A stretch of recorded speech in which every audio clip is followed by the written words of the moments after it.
ਚਬਰ ਛਤਰ ਤਖਤ ਦੇ ਮਾਲਕ ਮਨੁੱਖਤਾ ਦੀ ਤਪਦੀ ਹੋਈ ਮਾਨਸਿਕ ਧਰਤੀ ਨੂੰ ਸ਼ੀਤਲਤਾ ਪ੍ਰਦਾਨ ਕਰਨ ਵਾਲੀ ਗੁਰੂ ਗ੍ਰੰਥ ਸਾਹਿਬ ਮਹਾਰਾਜ ਜੀ ਦੀ ਬਾਣੀ ਭਟਕਿਆਂ ਹੋਇਆਂ ਨੂੰ ਰਸਤੇ ਦਿਖਾਉਣ ਵਾਲੀ ਗੁਰੂ ਗ੍ਰੰਥ ਸਾਹਿਬ ਮਹਾਰਾਜ ਜੀ ਦੀ ਬਾਣੀ ਅਗਿਆਨਤਾ ਕਰਕੇ ਹਨੇਰੇ ਵਿੱਚ ਠੋਕਰਾਂ ਖਾ ਰਹੀ ਮਨੁੱਖਤਾ ਨੂੰ ਚਾਨਣ ਮੁਨਾਰਾ ਦੇ ਕੇ ਮੰਜ਼ਿਲ ਤੱਕ ਪਹੁੰਚਾਉਣ ਵਾਲੀ ਗੁਰੂ ਗ੍ਰੰਥ ਸਾਹਿਬ ਮਹਾਰਾਜ ਜੀ ਦੀ ਬਾਣੀ ਸੱਜਣ ਠੱਗ ਵਰਗਿਆਂ ਨੂੰ ਸੰਤ ਸੱਜਣ ਬਣਾਉਣ ਵਾਲੀ ਗੁਰੂ ਗ੍ਰੰਥ ਸਾਹਿਬ ਮਹਾਰਾਜ ਜੀ ਦੀ ਬਾਣੀ ਸਾਡੇ ਤੇ ਬੜੀ ਕਿਰਪਾ ਹੋਈ ਹੈ, ਸਾਡੇ ਤੇ ਬੜੀ ਰਹਿਮਤ ਹੋਈ ਹੈ ਉਸ ਅਕਾਲ ਪੁਰਖ ਵਾਹਿਗੁਰੂ ਦੀ ਧੰਨ ਧੰਨ ਸ੍ਰੀ ਗੁਰੂ ਗ੍ਰੰਥ ਸਾਹਿਬ ਮਹਾਰਾਜ ਜੀ ਦੀ, ਜਿਨ੍ਹਾਂ ਦੀ ਗੋਦ ਦੇ ਵਿੱਚ ਆ ਕੇ ਅਸੀਂ ਸੱਚਾਈ ਅਤੇ ਗਿਆਨ ਦਾ ਨਿੱਘ ਮਾਣ ਰਹੇ ਹਾਂ। ਜਿਸ ਤਰ੍ਹਾਂ ਸਿਆਲਾਂ ਦੇ ਵਿੱਚ ਕਿਸੇ ਇਨਸਾਨ ਦਾ ਇਹ ਚਿੱਤ ਨਹੀਂ ਕਰਦਾ ਕਿ ਮੈਂ ਰਜਾਈ ਦੇ ਨਿੱਘ ਨੂੰ ਛੱਡਾਂ, ਉਸੇ ਤਰ੍ਹਾਂ ਗੁਰੂ ਤੇ ਗੁਰੂ ਦੀ ਬਾਣੀ ਦੇ ਨਾਲ ਜੁੜੇ ਹੋਏ ਗੁਰਮੁਖ ਜਨਾਂ ਦਾ ਵੀ ਅੰਦਰਲਾ ਹਿਰਦਾ ਇਸ ਤਰ੍ਹਾਂ ਦਾ ਬਣ ਜਾਂਦਾ ਹੈ ਕਿ ਉਹ ਵੀ ਨਹੀਂ ਚਾਹੁੰਦੇ ਕਿ ਉਹ ਵੀ ਗੁਰੂ ਦੀ ਬਾਣੀ ਦੇ ਨਿੱਘ ਨੂੰ ਛੱਡ ਦੇਣ। ਪਾਈਏ ਫਤਿਹ ਦੀ ਸਾਂਝ ਤੇ ਅਸੀਂ ਵੀ ਯਤਨ ਕਰੀਏ ਕਿ ਇਸ ਧੁਰ ਕੀ ਬਾਣੀ ਦੇ ਨਿੱਘ ਨੂੰ ਮਾਣ ਕੇ ਆਪਣੇ ਆਪ ਨੂੰ ਇਹਨਾਂ ਵਿਕਾਰਾਂ ਤੇ ਔਗਣ ਦੇ ਕੱਕਰਾਂ ਤੋਂ ਬਚਾ ਸਕੀਏ। ਪਾਈਏ ਫਤਿਹ ਦੀ ਸਾਂਝ, ਸਾਰੇ ਹੀ ਬੁਲਾਓ ਫਤਿਹ। ਵਾਹਿਗੁਰੂ ਜੀ ਕਾ ਖਾਲਸਾ, ਵਾਹਿਗੁਰੂ ਜੀ ਕੀ ਫਤਿਹ। ਆਪ ਜੀ ਦੇ ਨਾਲ ਮੰਗਲਾਚਰਨ ਦੇ ਵਿੱਚ ਭਗਤ ਕਬੀਰ ਜੀ ਦੇ ਪਾਵਨ ਬਚਨਾਂ ਦੀ ਸਾਂਝ ਪਾਈ ਸੀ। ਦਰਮਾਦੇ ਠਾਂਡੇ ਦਰਬਾਰ ਤੁਝ ਬਿਨ ਸ਼ਰਤ ਸੁਰਤ ਕਰੇ ਕੋ ਮੇਰੀ, ਦਰਸ਼ਨ ਦੀਜੇ ਖੋਲ ਕਿਵਾੜ। ਇਹ ਪਾਵਨ ਬਚਨ 856 ਅੰਗ ਦੇ ਉੱਤੇ ਬਿਲਾਵਲ ਰਾਗ ਦੇ ਵਿੱਚ ਸੁਭਾਇਮਾਨ ਹਨ। ਇਸ ਸ਼ਬਦ ਦੇ ਵਿੱਚ ਇੱਕ ਰਹਾਉ ਦਾ ਬੰਦ ਅਤੇ ਦੋ ਬੰਦ ਨਾਲ ਸੁਸ਼ੋਭਿਤ ਕੀਤੇ ਗਏ ਨੇ। ਅਸੀਂ ਗੁਰੂ ਗ੍ਰੰਥ ਸਾਹਿਬ ਮਹਾਰਾਜ ਜੀ ਦੇ ਵਿੱਚ ਦਰਸ਼ਨ ਕਰ ਸਕਦੇ ਹਾਂ। ਇਹਨਾਂ ਪੰਕਤੀਆਂ ਦੇ ਵਿੱਚ ਭਗਤ ਕਬੀਰ ਜੀ ਸਾਨੂੰ ਅੱਜ ਇੱਕ ਗੱਲ ਸਮਝਾਉਣਾ ਕਰਦੇ ਨੇ ਕਿ ਐ ਮਨੁੱਖ, ਰੱਬ ਤੋਂ ਬਿਨਾਂ ਇਸ ਧਰਤੀ ਦੇ ਉੱਤੇ ਕਿਸੇ ਐਸੇ ਸ਼ਖਸੀਅਤ ਦੇ ਉੱਤੇ ਤੂੰ ਕਿਤੇ ਭਰੋਸਾ ਨਾ ਕਰ ਲਈ ਜਿਹੜੇ ਤੇਰੇ ਜੀਵਨ ਨੂੰ ਤੇ ਤੇਰੇ ਡਿੱਗਦੇ ਹੋਏ ਮਾਨਸਿਕ ਤਲ ਨੂੰ, ਤੇਰੇ ਆਤਮਿਕ ਪੱਧਰ ਨੂੰ ਸੰਭਾਲ ਸਕਣ। ਐਵੇਂ ਨਾ ਤੂੰ ਯਕੀਨ ਕਰ ਲਈ। ਹਾਂ, ਅੱਜ ਮੈਂ ਤੈਨੂੰ ਦੱਸਣਾ ਚਾਹੁੰਦਾ ਕਿ ਉਸ ਅਕਾਲ ਪੁਰਖ ਵਾਹਿਗੁਰੂ ਦੇ ਦਰਵਾਜ਼ੇ ਦੇ ਉੱਤੇ ਅੱਜ ਮੈਂ ਮੰਗਤਾ ਬਣ ਕੇ ਖੜ ਗਿਆ, ਇੱਕ ਆਜਿਜ਼ ਬਣ ਕੇ ਖੜ ਗਿਆ। ਅਰਦਾਸ ਇਹੀ ਕਰਦਾ ਮੈਂ ਵੀ ਦਰਮਾਦੇ ਠਾਡੇ ਦਰਬਾਰ। ਦਰਮਾਦੇ ਦਾ ਅਰਥ ਹੁੰਦਾ ਮੰਗਤਾ, ਠਾਡੇ ਦਾ ਅਰਥ ਹੈ ਖੜੇ, ਦਰਬਾਰ ਦਾ ਅਰਥ ਹੈ ਤੇਰੀ ਕਚਹਿਰੀ ਵਿੱਚ। ਹੇ ਅਕਾਲ ਪੁਰਖ ਵਾਹਿਗੁਰੂ, ਤੇਰੇ ਦਰ ਦੇ ਉੱਤੇ, ਤੇਰੀ ਕਚਹਿਰੀ ਦੇ ਉੱਤੇ ਅਸੀਂ ਅੱਜ ਮੰਗਤੇ ਬਣ ਕੇ ਖੜ ਗਏ। ਤੁਝ ਬਿਨ ਸੁਰਤ ਕਰੇ ਕੋ ਮੇਰੀ, ਦਰਸ਼ਨ ਦੀਜੇ ਖੋਲ ਕਿਵਾੜ। ਹੇ ਅਕਾਲ ਪੁਰਖ ਵਾਹਿਗੁਰੂ, ਤੇਰੇ ਤੋਂ ਬਿਨਾਂ ਮੈਨੂੰ ਨਹੀਂ ਲੱਗਦਾ ਕਿ ਇਸ ਸੰਸਾਰ ਦੇ ਵਿੱਚ ਮੇਰੀ ਕੋਈ ਸੰਭਾਲ, ਮੇਰੀ ਕੋਈ ਰਾਖੀ ਤੇ ਮੇਰੀ ਕੋਈ ਸੁਰਤ ਕਰੇਗਾ, ਭਾਵ ਕਿ ਮੈਨੂੰ ਸੰਭਾਲੇਗਾ। ਦਰਸ਼ਨ ਦੀਜੇ ਖੋਲ ਕਿਵਾੜ, ਕਿਰਪਾ ਕਰਕੇ ਮੈਨੂੰ ਤੁਸੀਂ ਦਰਸ਼ਨ ਦਿਓ। ਹੁਣ ਜਦੋਂ ਅਸੀਂ ਧਿਆਨ ਦੇ ਨਾਲ ਗੁਰਬਾਣੀ ਨੂੰ ਪੜ੍ਹਦੇ ਹਾਂ, ਵਿਚਾਰਦੇ ਹਾਂ, ਗੁਰੂ ਨਾਨਕ ਦੇਵ ਮਹਾਰਾਜ ਜੀ ਸਾਨੂੰ ਇੱਕ ਦਾ ਸਿਧਾਂਤ ਦਿੰਦੇ ਨੇ, ਇੱਕ ਦੇ ਸਿਧਾਂਤ ਦੇ ਵਿੱਚ ਹੀ ਸਾਨੂੰ ਗੁਰੂ ਨਾਨਕ ਦੇਵ ਜੀ ਇਹ ਪੱਕਾ ਦ੍ਰਿੜ ਕਰਵਾ ਦਿੰਦੇ ਨੇ ਵੀ ਸੱਜਣਾ, ਦੁਨੀਆ ਦੇ ਵਿੱਚ ਰੱਬ ਤੋਂ ਬਿਨਾਂ ਤੇਰੀ ਸੰਭਾਲ ਕਰਨ ਵਾਲਾ ਕੋਈ ਨਹੀਂ ਹੈ। ਰੱਬ ਤੋਂ ਬਿਨਾਂ ਤੈਨੂੰ ਕਿਸੇ ਨੇ ਨਹੀਂ ਸੰਭਾਲਣਾ। ਅੱਜ ਭਗਤ ਕਬੀਰ ਜੀ ਵੀ ਉਹੀ ਇੱਕ ਸੱਚ ਦਾ ਸੁਨੇਹਾ ਤੈਨੂੰ ਦਿੰਦੇ ਆ, ਸਿੱਖਾ ਐਵੇਂ ਨਾ ਤੂੰ ਆਪਣੇ ਜੀਵਨ ਦੇ ਵਿੱਚ ਕਿਤੇ ਉਹਨਾਂ ਤੇ ਆਸਾਂ ਲਾ ਲਈ ਜਿਨ੍ਹਾਂ ਤੇ ਆਸਾਂ ਕਰਨ ਦੇ ਨਾਲ ਤੂੰ ਆਪਣੇ ਜੀਵਨ ਨੂੰ ਤਬਾਹ ਕਰ ਲੈ। ਜੇਕਰ ਤੂੰ ਚਾਹੁੰਦਾ ਕਿ ਤੇਰਾ ਜੀਵਨ ਸੁਰੱਖਿਅਤ ਹੋਵੇ, ਜੇ ਤੂੰ ਚਾਹੁੰਦਾ ਕਿ ਤੇਰੇ ਜੀਵਨ ਦੇ ਵਿੱਚ ਉਹ ਪਰਪੱਕਤਾ ਆ ਜਾਏ ਜਿਹੜੀ ਪਰਪੱਕਤਾ ਤੂੰ ਇਸ ਮਨੁੱਖਾ ਜੀਵਨ ਦੇ ਵਿੱਚ ਕਮਾਉਣੀ ਸੀ, ਤਾਂ ਇੱਕ ਗੱਲ ਸਮਝ ਲਈ ਕਿ ਆਪਣੇ ਜੀਵਨ ਦਾ ਆਧਾਰ ਤੂੰ ਪਰਮਾਤਮਾ ਨੂੰ ਬਣਾਈ। ਗੁਰੂ ਅਮਰਦਾਸ ਮਹਾਰਾਜ ਜੀ ਸਾਨੂੰ ਰੋਜ਼ ਬਚਨ ਕਰਦੇ ਨੇ, ਕਹਿੰਦੇ ਨੇ ਮੈਂ ਦੁਨੀਆ ਦੀਆਂ ਆਸਾਂ ਨੂੰ ਛੱਡ ਕੇ, ਦੁਨੀਆ ਦੇ ਆਧਾਰਾਂ ਨੂੰ ਛੱਡ ਕੇ ਅੱਜ ਮੈਂ ਆਪਣੇ ਜੀਵਨ ਦੇ ਵਿੱਚ ਪ੍ਰਭੂ ਦੇ ਸੱਚੇ ਨਾਮ ਨੂੰ ਆਧਾਰ ਬਣਾ ਲਿਆ।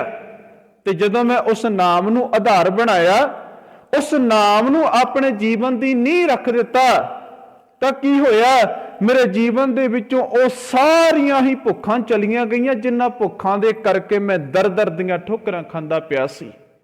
ਮੇਰੇ ਬਾਪੂ ਜੀ ਧੰਨ ਧੰਨ ਸ੍ਰੀ ਗੁਰੂ ਅਮਰਦਾਸ ਮਹਾਰਾਜ ਜੀ ਸਾਨੂੰ ਬਚਨ ਕਰਦੇ ਪਏ ਨੇ, ਸੱਚਾ ਨਾਮ ਮੇਰਾ ਆਧਾਰੋ, ਸਾਚ ਨਾਮ ਆਧਾਰ ਮੇਰਾ, ਜਿਨ ਭੁੱਖਾਂ ਸਭ ਗਵਾਈਆਂ, ਕਰ ਸ਼ਾਂਤ ਸੁਖ ਮਨ ਆਏ ਵਸਿਆ, ਜਿਨ ਇੱਛਾ ਸਭ ਪੁਜਾਈਆਂ, ਸਦਾ ਕੁਰਬਾਨ ਕੀਤਾ ਗੁਰੂ ਵਿਟੋਂ ਜਿਸ ਦੀਆਂ ਇਹ ਵਡਿਆਈਆਂ। ਤੇ ਗੁਰੂ ਅਮਰਦਾਸ ਮਹਾਰਾਜ ਜੀ ਨਾਲ ਸਾਨੂੰ ਇੱਕ ਗੱਲ ਹੋਰ ਵੀ ਸਮਝਾਉਂਦੇ ਨੇ ਵੀ ਸੱਜਣਾ, ਕਿਤੇ ਐਵੇਂ ਨਾ ਤੂੰ ਆਪਣੀ ਮਤ ਦੇ ਅਨੁਸਾਰ ਉਸ ਵਾਹਿਗੁਰੂ ਨੂੰ ਕਿਤੇ ਲੱਭਣ ਦਾ ਯਤਨ ਕਰੀ, ਐਵੇਂ ਨਾ ਤੂੰ ਆਪਣੇ ਹੋਸ਼ੇ ਦਿਮਾਗ ਦੀ ਚਤੁਰਾਈ ਕਰਕੇ ਉਸ ਨੂੰ ਲੱਭਣ ਦਾ ਯਤਨ ਕਰੀ। ਜੇਕਰ ਲੱਭਣਾ ਚਾਹਵੇਂ ਤਾਂ ਤੈਨੂੰ ਗੁਰੂ ਦੇ ਉੱਤੇ ਬਲਿਹਾਰ ਜਾਣਾ ਚਾਹੀਦਾ। ਸਦਾ ਕੁਰਬਾਨ ਕੀਤਾ ਗੁਰੂ ਵਿਟੋਂ, ਤੈਨੂੰ ਹਮੇਸ਼ਾ ਆਪਣੇ ਗੁਰੂ ਦੇ ਉੱਤੋਂ ਬਲਿਹਾਰ ਜਾਣਾ ਚਾਹੀਦਾ ਹੈ, ਜਿਸ ਦੀਆਂ ਇਹ ਵਡਿਆਈਆਂ, ਜਿਹੜੇ ਅਕਾਲ ਪੁਰਖ ਦੇ ਨਾਲ ਮਿਲਾਪ ਕਰਨ ਦੀ ਵਡਿਆਈ ਤੈਨੂੰ ਇਸ ਗੁਰੂ ਨੇ ਦਿਵਾ ਦਿੱਤੀ। ਹੁਣ ਇਹ ਤਾਂ ਸਮਝ ਕੀ ਸਾਨੂੰ ਲੱਗਿਆ? ਇਹ ਤਾਂ ਸਮਝ ਸਾਨੂੰ ਇਹ ਗੱਲ ਲੱਗੀ ਕਿ ਭਗਤ ਕਬੀਰ ਜੀ ਸਾਨੂੰ ਇੱਕੋ ਗੱਲ ਕਹਿੰਦੇ ਨੇ ਵੀ ਬੰਦਿਆ, ਜੇਕਰ ਤੂੰ ਆਪਣੇ ਜੀਵਨ ਦੇ ਵਿੱਚ ਸੁਖੀ ਵਸਣਾ ਚਾਹੁੰਦਾ, ਜੇਕਰ ਤੂੰ ਆਪਣੇ ਜੀਵਨ ਦੇ ਵਿੱਚ ਉਸ ਪਦਵੀ ਦੀ ਪ੍ਰਾਪਤੀ ਕਰਨੀ ਚਾਹੁੰਦਾ ਜਿਹੜੀ ਪਦਵੀ ਤੇ ਪਹੁੰਚ ਕੇ ਤੂੰ ਆਪਣੇ ਜੀਵਨ ਦਾ ਟੀਚਾ ਹਾਸਲ ਕਰਨਾ, ਉਹਦੇ ਲਈ ਤੈਨੂੰ ਸਮਰਪਿਤ ਭਾਵਨਾ ਰੱਖਣੀ ਪੈਣੀ ਹੈ ਅਕਾਲ ਪੁਰਖ ਵਾਹਿਗੁਰੂ ਦੇ ਅੱਗੇ। ਉਹਦੇ ਲਈ ਤੈਨੂੰ ਆਪਣੇ ਆਪ ਨੂੰ ਸਮਰਪਿਤ ਕਰਨਾ ਪੈਣਾ ਵਾਹਿਗੁਰੂ ਦੇ ਅੱਗੇ। ਜੇਕਰ ਤੂੰ ਵਾਹਿਗੁਰੂ ਦੇ ਅੱਗੇ ਸਮਰਪਿਤ ਨਹੀਂ ਹੈ, ਹੋਰ ਕਿਸੇ ਦੇ ਅੱਗੇ ਸਮਰਪਿਤ ਹੈ, ਤਾਂ ਇੱਕੋ ਗੱਲ ਹੋਏਗੀ ਕਿ ਤੇਰਾ ਜੀਵਨ ਖੁਆਰ ਹੋ ਜਾਏਗਾ। ਅੱਜ ਜਦੋਂ ਅਸੀਂ ਸੁਬਾਹ ਬਾਬਾ ਜੀ ਨੇ ਸਾਨੂੰ ਬਚਨ ਸੁਣਾਇਆ, ਗੁਰੂ ਗ੍ਰੰਥ ਸਾਹਿਬ ਮਹਾਰਾਜ ਜੀ ਨੇ ਬਚਨ ਸੁਣਾਇਆ ਵੀ ਸੱਜਣਾ, ਜੇਕਰ ਤੇਰੇ ਅੰਦਰੋਂ ਅੱਜ ਰੱਬ ਵਿਸਰ ਗਿਆ, ਤੇਰੇ ਅੰਦਰੋਂ ਜੇਕਰ ਅੱਜ ਅਕਾਲ ਪੁਰਖ ਦੀ ਯਾਦ ਵਿਸਰ ਗਈ, ਤੇਰੇ ਅੰਦਰ ਜੇਕਰ ਰੱਬ ਦੀ ਆਸ ਤੋਂ ਬਿਨਾਂ ਦੂਜੀਆਂ ਤੀਜੀਆਂ ਆਸਾਂ ਆ ਗਈਆਂ, ਤੇਰੇ ਜੀਵਨ ਦੇ ਵਿੱਚ ਸਵਾਏ ਭਟਕਣਾ ਤੋਂ ਕੁਝ ਨਹੀਂ ਹੈ। ਅੱਜ ਬਾਪੂ ਜੀ ਸਾਨੂੰ ਹੁਕਮ ਦੇ ਵਿੱਚ ਵੀ ਇਹੀ ਗੱਲ ਸਮਝਾਉਂਦੇ ਨੇ, ਹਰ ਬਿਸਰਤ ਸਦਾ ਖੁਆਰੀ। ਰੱਬ ਨੂੰ ਵਿਸਾਰ ਦਿੱਤਾ ਤਾਂ ਤੇਰੇ ਜੀਵਨ ਦੇ ਵਿੱਚ ਸਦਾ ਖੁਆਰੀ ਆ ਗਈ, ਤੇਰੇ ਜੀਵਨ ਦੇ ਵਿੱਚ ਸਦਾ ਖੁਆਰੀ ਆ ਗਈ। ਇਹੀ ਕਾਰਨ ਹੋਇਆ ਕਿ ਸਿੱਖਾਂ ਨੇ ਆਪਣੇ ਜੀਵਨ ਦੇ ਵਿੱਚ ਇਹ ਪਰਪੱਕਤਾ ਲਿਆਂਦੀ, ਸਿੱਖਾਂ ਨੇ ਆਪਣੇ ਜੀਵਨ ਦੇ ਵਿੱਚ ਇਹ ਦ੍ਰਿੜਤਾ ਲਿਆਂਦੀ ਵੀ ਅਸੀਂ ਉਸ ਦਰਬਾਰ, ਅਸੀਂ ਉਹਨਾਂ ਤਖਤਾਂ ਦੇ ਮੁਹਤਾਜ ਨਹੀਂ ਹਾਂ, ਉਹਨਾਂ ਤਖਤਾਂ ਦੇ ਉੱਤੇ ਆਧਾਰਿਤ ਨਹੀਂ ਹਾਂ ਜਿਹੜੇ ਤਖਤ ਸਾਨੂੰ ਉਸ ਅਕਾਲ ਪੁਰਖ ਤੋਂ ਵਿਛੋੜਦੇ ਨੇ। ਜਹਾਂਗੀਰ ਵਰਗਿਆਂ ਨੇ ਸਾਜ਼ਿਸ਼ਾਂ ਕੀਤੀਆਂ, 1606 ਦੇ ਵਿੱਚ ਗੁਰੂ ਅਰਜਨ ਦੇਵ ਮਹਾਰਾਜ ਜੀ ਨੂੰ ਸ਼ਹੀਦ ਕੀਤਾ। ਗੁਰੂ ਹਰਗੋਬਿੰਦ ਸਾਹਿਬ ਮਹਾਰਾਜ ਜੀ ਨੇ 1609 ਦੇ ਵਿੱਚ ਉਸ ਤਖਤ ਦੀ ਸਥਾਪਨਾ ਕਰ ਦਿੱਤੀ ਤੇ ਜਹਾਂਗੀਰ ਦੇ ਮੂੰਹ ਤੇ ਇੱਕ ਚਪੇੜ ਮਾਰ ਦਿੱਤੀ ਵੀ ਜਹਾਂਗੀਰ ਸਾਡਾ ਸੰਬੰਧ ਅਕਾਲ ਦੇ ਨਾਲ ਹੈ, ਸਾਡਾ ਸੀਸ ਅਕਾਲ ਦੇ ਅੱਗੇ ਝੁਕਦਾ ਹੈ। ਸਾਡਾ ਸਰੀਰ ਜਾਂ ਸਾਡਾ ਸਿਰ ਕਿਤੇ ਤੇਰੇ ਵਰਗੇ ਬੰਦੇ ਦੇ ਤਖਤ ਅੱਗੇ ਨਹੀਂ ਝੁਕੇਗਾ। ਸਾਡਾ ਸਰੀਰ ਜਦੋਂ ਵੀ ਝੁਕੇਗਾ ਉਸ ਅਕਾਲ ਦੇ ਤਖਤ ਅੱਗੇ ਝੁਕੇਗਾ। ਅਸੀਂ ਅਕਾਲ ਤਖਤ ਦੇ ਮੁਰੀਦ ਹੋ ਸਕਦੇ ਹਾਂ, ਕਿਸੇ ਦਿੱਲੀ ਵਾਲੇ ਤਖਤ ਦੇ ਮੁਰੀਦ ਨਹੀਂ ਹੋ ਸਕਦੇ। ਤੇ ਭਗਤ ਕਬੀਰ ਜੀ ਕਹਿੰਦੇ ਨੇ, ਹੇ ਅਕਾਲ ਪੁਰਖ ਵਾਹਿਗੁਰੂ, ਹੇ ਅਕਾਲ ਮੂਰਤ ਸਰੂਪ ਪਰਮਾਤਮਾ, ਅਸੀਂ ਤੇਰੇ ਦਰ ਦੇ ਉੱਤੇ ਦੁਖਿਆਰੇ ਬਣ ਕੇ ਖੜੇ ਹਾਂ। ਕਿਰਪਾ ਕਰਕੇ ਸਾਡੀ ਸੰਭਾਲ ਤੇ ਸਾਡੀ ਨਿਗਾਹ ਸਾਡੀ ਤੇਰੀ ਜ਼ਿੰਮੇਵਾਰੀ ਹੈ, ਕਿਉਂਕਿ ਤੂੰ ਹੀ ਸਾਨੂੰ ਧਰਤੀ ਤੇ ਭੇਜਿਆ। ਅੱਜ ਹੋ ਸਕਦਾ ਹਿੰਦੁਸਤਾਨ ਦੀ ਧਰਤੀ ਦੇ ਉੱਤੇ, ਹੋ ਸਕਦਾ ਨਹੀਂ, ਮਨਾ ਰਹੇ ਨੇ। ਹਿੰਦੁਸਤਾਨ ਦੀ ਧਰਤੀ ਦੇ ਉੱਤੇ ਅੱਜ ਭਾਰਤੀ ਸੰਵਿਧਾਨ ਲਾਗੂ ਕਰਨ ਦੇ ਦਿਨ ਮਨਾਉਂਦੇ ਪਏ ਨੇ। 26 ਜਨਵਰੀ ਦਾ ਦਿਨ ਮਨਾਉਂਦੇ ਪਏ ਨੇ ਤੇ ਕਹਿੰਦੇ ਨੇ ਕਿ ਅਸੀਂ ਹਿੰਦੁਸਤਾਨ ਦੇ ਵਿੱਚ ਸੰਵਿਧਾਨ ਲਾਗੂ ਕਰ ਦਿੱਤਾ, ਜਿਹਦੇ ਕਰਕੇ ਮਨੁੱਖਤਾ ਜਾਂ ਹਿੰਦੁਸਤਾਨ ਦੇ ਲੋਕੀ ਸੁਖੀ ਵਸਣਗੇ।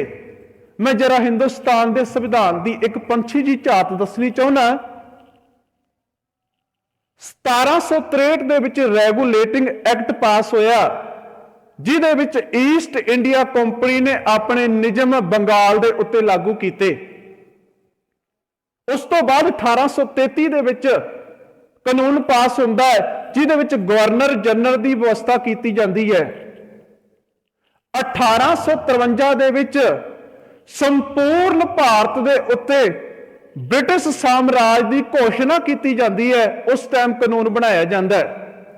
1858 ਦੇ ਵਿੱਚ ਈਸਟ ਇੰਡੀਆ ਕੰਪਨੀ ਨੂੰ ਸਮਾਪਤ ਕਰਕੇ ਬ੍ਰਿਟਿਸ਼ ਰਾਜ ਦਾ ਨਾਮ ਦਿੱਤਾ ਜਾਂਦਾ ਹੈ। 1909 ਦੇ ਵਿੱਚ ਮੌਂਟੇਗ ਚੈਮਸਫੋਰਡ ਨਾਂ ਦਾ ਸਿਧਾਂਤ ਕੱਢਿਆ ਜਾਂਦਾ ਹੈ। 1919 ਦੇ ਵਿੱਚ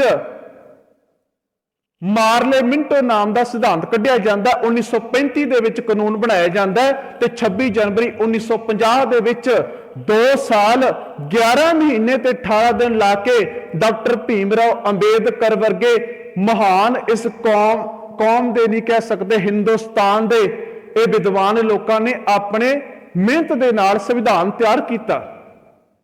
ਇਸ ਸੰਵਿਧਾਨ ਦੇ ਵਿੱਚ ਅਮਰੀਕਾ ਦੇ ਸਿਸਟਮ ਨੂੰ ਲਿਆ ਗਿਆ, ਆਇਰਲੈਂਡ ਦੇ ਸਿਸਟਮ ਨੂੰ ਲਿਆ ਗਿਆ, ਸਵਿਟਜ਼ਰਲੈਂਡ ਦੇ ਸਿਸਟਮ ਨੂੰ ਲਿਆ ਗਿਆ, ਕੈਨੇਡਾ ਦੇ ਸਿਸਟਮ ਨੂੰ ਲਿਆ ਗਿਆ, USSR ਦੇ ਸਿਸਟਮ ਨੂੰ ਲਿਆ ਗਿਆ, ਫਰਾਂਸ ਦੇ ਸਿਸਟਮ ਨੂੰ ਲਿਆ ਗਿਆ, ਸਾਊਥ ਅਫਰੀਕਾ ਦੇ ਸਿਸਟਮ ਨੂੰ ਲਿਆ ਕੇ ਸਾਰੇ ਸਿਸਟਮਾਂ ਨੂੰ ਮਿਲਾ ਕੇ ਇੱਕ 395 ਅਨੁਛੇਦਾਂ ਵਾਲਾ ਭਾਰਤੀ ਸੰਵਿਧਾਨ ਬਣਾਇਆ ਗਿਆ ਤੇ ਜਿਹਦੇ ਵਿੱਚ ਲਗਭਗ ਅੱਜ 100 ਸੰਸ਼ੋਧਨ ਅਮੈਂਡਮੈਂਟਸ ਹੋ ਚੁੱਕੇ ਨੇ।